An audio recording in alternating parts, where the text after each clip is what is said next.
Sun டிவியில் சக்ஸஸ்ஃபுல்லாக run ஆகிட்டு இருக்கிற சீரியல் தான் செவ்வந்தி. 2022 வருஷம் ஜூலை 11 தொடங்கப்பட்ட இந்த சீரியல் இப்போ வரைக்கும் கிட்டத்தட்ட 890 எபிசோட்ஸ்க்கு மேலே சக்ஸஸ்ஃபுல்லாக ரன் ஆகிட்டு இருக்கு.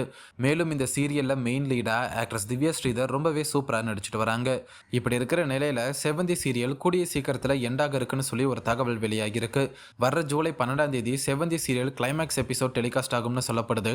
இந்த செய்தி செவ்வந்தி சீரியல் ஃபேன்ஸ் பலருக்கும் வருத்தத்தை கொடுத்துருக்குன்னு தான் சொல்லணும். சன் டிவியில் புதுசாக நிறைய சீரியல்ஸை லான்ச் பண்ண பிளான் பண்ணியிருக்காங்க. அதனால் இப்போ ரன் ஆகிட்டு இருக்கிற ஒரு சில சீரியல்ஸை என் பண்ணிட்டு வராங்க. அந்த வரிசையில் இப்போ செவ்வந்தி சீரியலை முடிக்க போகிறாங்க. ஸோ செவ்வந்தி சீரியல் எண்டாகிறத பற்றியும் இந்த சீரியலை நீங்கள் எந்த அளவுக்கு மிஸ் பண்ணுவீங்கன்றதையும் கமெண்ட்டில் சொல்லுங்கள். அண்ட் இந்த மாதிரியான அப்டேட்ஸுக்கு நம்ம என்டர்டைன்மெண்ட் ஃபேக்டரி சேனலை சப்ஸ்கிரைப் பண்ணுங்கள்.